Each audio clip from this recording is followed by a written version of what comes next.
In addition to a function we see here, where we have a nice single line expression where the body of the function is just this single line over here, we can also have a larger function, one that has more lines of code in it, and something like this.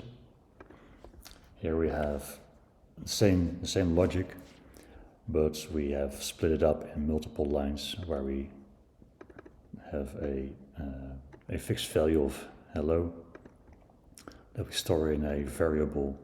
We add them together with the argument, put those in a variable as well, and we return that variable.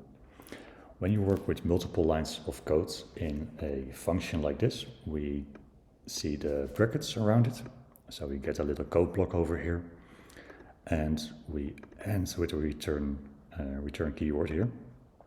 This returns the variable over here, still the same type as its return type. So nothing has changed, but we got the brackets around it and the return. As this is a dojo, there will be katas. Links to my GitHub, where you can find the katas, will be down below. Have fun.